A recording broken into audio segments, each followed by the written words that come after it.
नमस्कार, स्वागत है आपका हमारे आज के इस कार्यक्रम सेहत और जिंदगी में। मैं हूं आपके साथ अश्विनी। आज हमारे साथ है डॉक्टर रवि हुलसूरे, जो पीडियाट्रिशियन है। आज हम इनसे बच्चों के सेहत से जुड़ी बहुत सी जानकारी हासिल करेंगे। तो सबसे पहले चलिए स्वागत करते हैं डॉक्टर साहब का। स्वागत है सर आपका हमारे स्टूडियो में। नमस्कार, थैंक यू। तो सर, बच्चों में हम बहुत सारी प्रॉब्लम्स देखने को आती हैं, तो आज ये जो हमारा शो है बच्चों के ऊपर रिलेटेड है। हमारे इस रीजन में हम बहुत सारे प्रॉब्लम्स देखते हैं, तो बच्चों में मेनली कौन से प्रॉब्लम्स देखने में आती हैं? बच्चों में काफी सारे इन्फेक्शंस रिलेटेड प्रॉब्लम्स जो है बहुत ज्यादा मात्रा में दिखाई देते हैं और उसके अलावा लूज मोशन है, उल्टियां होना है और बुखार है। ये जो है कॉमनली हमको मैक्सिमम पेशेंट्स में दिखने में आता है। जी, जैसे कि आपने कहा कि इन्फेक्शन ज्यादातर देखने में आती हैं, तो इन्फेक्शन का बच्चों में मुख्य कारण क्या है? काफी सारे रीजंस हैं उसमें। होस्ट है, इन्वायरमेंटल फैक्टर है और जो बच्चे का जो ससेप्टिबिलिटी है। काफी बार क्या होता है, बच्चों में इनेट इम्यूनिटी उतना नहीं रहता है। काफी सारे जो नए इन्वायरमेंट में जितने सारे ऑर्गेनिजम्स हैं, जितना इन्फेक्शन है, उससे बच्चे में लड़ने का जो ताकत है वो नहीं बना रहता है। थोड़ा बहुत मैटरनल एंटीबॉडीज से वो कुछ हद तक उसको प्रोटेक्शन देता है, but child is not immune to all of the microbes and micro organisms. तो एज वो बच्चा जैसा जैसा बड़ा होगा तो नए इन्वायरमेंट में वो एक्सपोज होगा तो उसको इन्फेक्शन होना लाजमी है। काफी बार अपना शरीर में जो इम्यूनिटी है वो काफी हद तक उसको रोकने का काम करता है, बट कभी कभी जब इन्वायरमेंटल फैक्टर्स है या फिर अंदर जो इन्फेक्शन का जो माइक्रो ऑर्गेनिज्म का लोड ज्यादा बढ़ जाता है या फिर बच्चे में रोग निरोधक शक्ति कम है, तो फिर इन्फेक्शन होना पॉसिबल है। आपने जैसे कि बताया कि इनेट इम्यूनिटी यानी कि जो इम्यून सिस्टम जो हमें बाय बर्थ मिलता है जी, तो ये इनेट इम्यूनिटी अगर वीक है तो इसके लिए हमें क्या कर सकते हैं हम लोग? प्राइमरीली आप जो पीडियाट्रिशियन हैं उनसे मिलना है और काफी बार आफ्टर लॉन्ग टाइम और इवैल्यूएशन के बाद में उनको तकरीबन मालूम हो जाएगा कि ये रेगुलर इन्फेक्शन है या फिर इम्यूनिटी कम होने की वजह से है। तो फिर उसके लिए अलग से कुछ वर्कअप, ब्लड टेस्ट है और कुछ टेस्ट वगैरह करके उसको ढूंढने का कोशिश करना है और साथ में उसके साथ ही उसको इलाज भी करने का भी कोशिश करना है। जैसे कि आपने कहा कि इलाज करवाना जरूरी है, लेकिन बहुत सारे लोग हम देखते हैं कि कोई भी जैसे कि लूज मोशन या फिर इन्फेक्शन है तो अपने से ही बच्चों को एंटीबॉडीज देते हैं, एंटीबायोटिक्स देते हैं। तो ये किस हद तक सही है और इसके दुष्प्रभाव क्या पड़ सकते हैं बच्चों की सेहत पर? आई थिंक मेरे हिसाब से हर दवाई जो है एक फॉरेन बॉडी है और भले ही वो सिंपल पैरासिटामोल हो, वो भी अंदर जाएगा तो बाहर से ही जाएगा।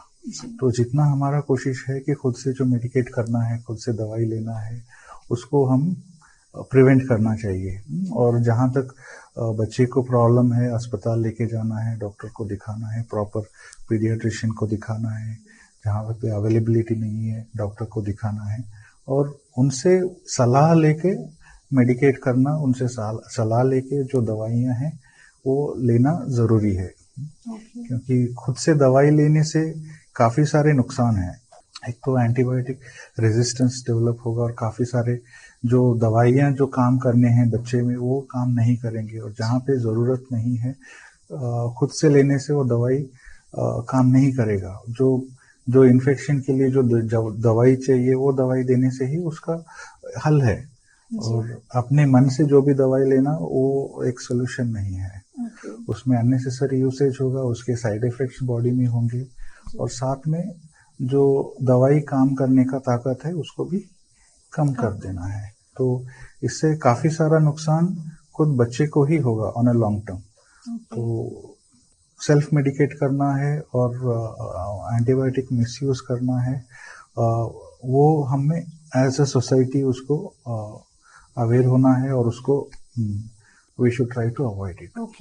जैसे कि हम आमतौर पर देखते हैं कि बच्चों में, छोटे बच्चों में बुखार बहुत कॉमन होता है और जब बुखार ज्यादा बढ़ जाता है तो इससे और कौन से प्रॉब्लम्स होने की संभावना है? बुखार होता है मेनली बिकॉज ऑफ इन्फेक्शन, और काफी सारे नॉन इन्फेक्शियस कॉजेस भी हैं जहाँ पे बुखार होता है।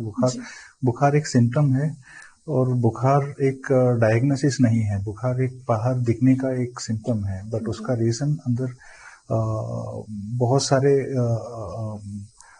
ये है, उसके कॉजेस हो सकते हैं। तो कॉज क्या है वो देखना है, उसके लिए प्रॉपर इवेल्युएशन का जरूरत है, और जहाँ पे वो रूट कॉज को इलाज करना, बुखार कम हो जाएगा। बट प्राइमरीली बिफोर, जब तक आप डॉक्टर से मिले, जब तक आपको प्रॉपर अपॉइंटमेंट मिले या वेटिंग टाइम है, जहाँ पे बुखार को कम करने के लिए जो बेसिक दवाई है पैरासिटामोल, ऑलरेडी आप 1-2 बार गए हैं बच्चों के डॉक्टर के पास या फिर डॉक्टर के पास, तो आपको एक डोज मालूम रहता है जी। तो वो डोज डाल के आप इमीडिएटली हॉस्पिटल लेके जाना है। और मीनवाइल आप एक नॉर्मल पानी से गीले पानी की पट्टी भी कर सकते हैं, पूरे बदन पे पहुंच के उसको, और एक 10-15 सेकेंड्स में उसको पूरे बदन को गीले पानी की पट्टी करने से बुखार काफी हद तक कंट्रोल में आ जाता है। काफी बार क्या होता है कि बुखार ज्यादा रहने की वजह से, पेरेंट्स को नहीं मालूम रहने की वजह से, बुखार की वजह से बच्चे दिमाग, कॉमन वर्ड में दिमाग को बुखार चढ़ जाता है बोलते हैं, तो वो कभी काफी बार फिट्स आने के भी रिस्क रहते हैं। झटका फिट्स आना, उससे ज्यादा जो वो दूसरे सेकेंडरी डिस्टर्बेंसेस करता है, जो प्रॉब्लम्स क्रिएट करता है, उससे जानलेवा खतरा भी हो सकता है।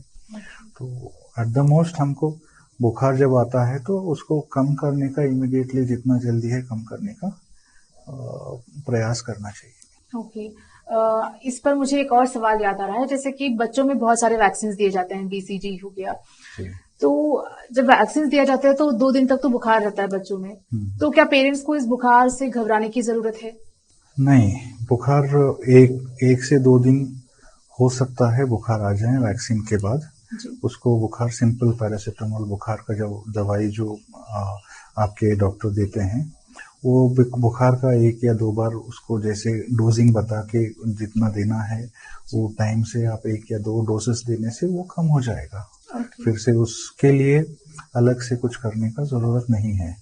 फिर भी अगर जहाँ कहीं बुखार रह रहा है, आफ्टर 24 आवर्स के बाद भी अगर बुखार रह रहा है, तो एक बार रिविजिट करके एक बार कंसल्ट करना जरूरी है। और बुखार काफी बार हम ये भी देखते हैं कि बुखार रहने की वजह से, या फिर कभी कभी पैरों में इंजेक्शन में गांठ बनने की वजह से काफी पेरेंट्स वैक्सीन अवॉइड करते हैं। जी, ये बहुत बड़ी बात तो है। वो चीज बिल्कुल गलत है। वैक्सीन हम देते हैं क्योंकि वो प्रिवेंटेबल डिसीजेस को अंदर इम्यूनिटी डेवलप करने में हेल्प करता है। तो हम वैक्सीन ही नहीं देंगे तो हम बच्चे को एक्सपोज्ड रख रहे हैं उस बीमारी के अगेंस्ट। तो एक मिसकंसेप्शन जहाँ पे हमको लगता है कि दवाई की वजह से बुखार या फिर गांठ बनने की वजह से जो हम पेरेंट्स वैक्सीन को नहीं लेते हैं, वो चीज हमें डिस्करेज करना चाहिए, और वो चीज पेरेंट्स में अवेयरनेस फैलाना चाहिए कि ये गलत है। क्योंकि वैक्सीन एक ही चीज है जहाँ पे आप एक कुछ हद तक मैक्सिमम काफी वैक्सीन 70-80% तक एफिकेसी रहता है, जहाँ पे वो प्रिवेंट करेगा, या फिर जब वो इन्फेक्शन या बीमारी आएगा तो भी उसका सिवियरिटी कम करेगा। तो ये ऑप्शंस हमारे पास अवेलेबल हैं, और कुछ मिसकंसेप्शंस की वजह से उसको नहीं लेना या बच्चे को नहीं देना, ये एक प्रॉब्लम ही नहीं है। इनफैक्ट ये गुनाह आप उसको लेबल कर सकते हैं। मतलब वैक्सीन बच्चों के लिए बहुत जरूरी हैं, और ये हमारे अंदर एंटीबॉडीज करती हैं जिससे आने वाली बीमारी से बचा जा सकता है। तो वैक्सीन अपने बच्चों को लगवाना बहुत जरूरी है। अभी सर हम कॉमनली देखते हैं कि आजकल जो बच्चे हैं वो फोन एडिक्ट हो चुके हैं, तो ये फोन की मतलब क्या साइड इफेक्ट्स हो सकते हैं बच्चों के ऊपर? ये एक मेजर इश्यू है all over the world. I think इसके रेमिफिकेशंस जो हैं अगले 10 to 15 ईयर्स में हमको धीरे धीरे उसके सामने नजर आएंगे। बट काफी हद तक फोन स्क्रीन टाइम जो ज्यादा रहने की वजह से, बिकॉज आजकल काफी बार न्यूक्लियर फैमिलीज हैं जहाँ पे सपोर्ट कभी है कभी नहीं है, तो फोन एक जरिया है जहाँ पे हम बच्चों को पकड़ा के कुछ चीजें हम हमारे इसके लिए कर लेते हैं। बट उससे बच्चे की सेहत पे काफी हद तक उसको नेगेटिव इम्पैक्ट्स होने के काफी सारे चांसेस हैं, जहाँ आंखों से लेके उसके विजन पे प्रॉब्लम होना है या फिर उसके डेवलपमेंट पे प्रॉब्लम होना है, स्पीच बराबर बात करना उसको जितना इंटरेक्ट होके वो होना है उससे प्रॉपर डेवलपमेंट नहीं होगा, और काफी बार फिजिकल एक्टिविटीज भी उसके कम हो जाते हैं। तो ओवरऑल उसका जो बच्चे के ग्रोथ पे है, बच्चे का डेवलपमेंट पे है, screen time anything more than 30 to 1 hour, 30 minutes to 1 hour is harmful. जो अपने को हमें एटलीस्ट 24 आवर्स में एक 30 से 60 मिनट तक हम उसको थोड़ा थोड़ा ब्रेक्स में उसे दिखाना अलाउ कर सकते हैं। बट उससे ज्यादा है definitely it is going to impact negatively on the growth of the child. एक आखिरी सवाल है सर आपसे कि जो बच्चे हैं उन लोगों के लिए प्रॉपर न्यूट्रिशन क्या है, और बहुत सारे लोगों को पता नहीं होता है। कुछ लोग after 2 to 3 months he lightly feed करना शुरू कर देते हैं बच्चों को, एक्सटर्नल थिंग्स देना शुरू कर देते हैं, जबकि ये किस हद तक सही है और कितना गलत है, और बच्चों को क्या डाइट देना चाहिए, छोटे बच्चों को खासकर?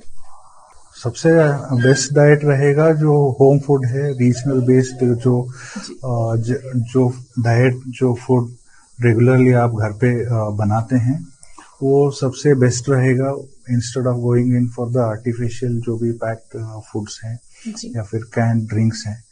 और सबसे ज्यादा जरूरी हमारा कोशिश रहना चाहिए कि हर बच्चे में एक 1 glass ऑफ मिल्क और एक boiled egg as a white जो बॉइल्ड एग रहता है, it is a very good source of protein. तो मिनिमम ये तो डेली उसको we should be able to provide growing children. उसके साथ में डिपेंड्स ऑन बच्चे के जनरल कंडीशन पे और कुछ उसको न्यूट्रिशनल सपोर्ट की जरूरत है नहीं है, वो your paediatrician will be able to guide you.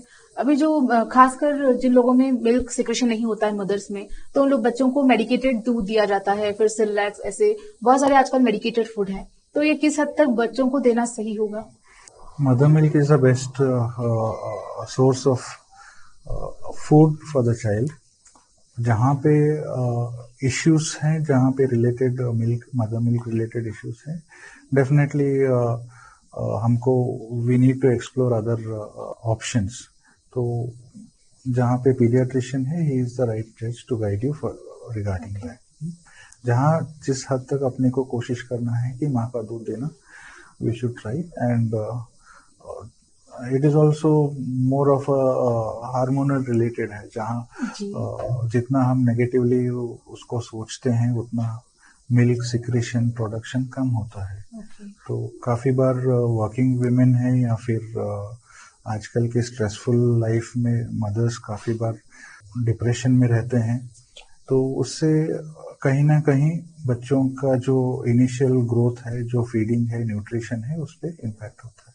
Okay, तो दर्शकों, ये थे हमारे साथ डॉक्टर रवि हुलसूरे, जिन्होंने आज बहुत ही अच्छी जानकारी हम लोगों के साथ साझा की है। फिर मुलाकात होगी एक नई जानकारी के साथ, तब तक के लिए मुझे दीजिए इजाजत। धन्यवाद। Thank you sir.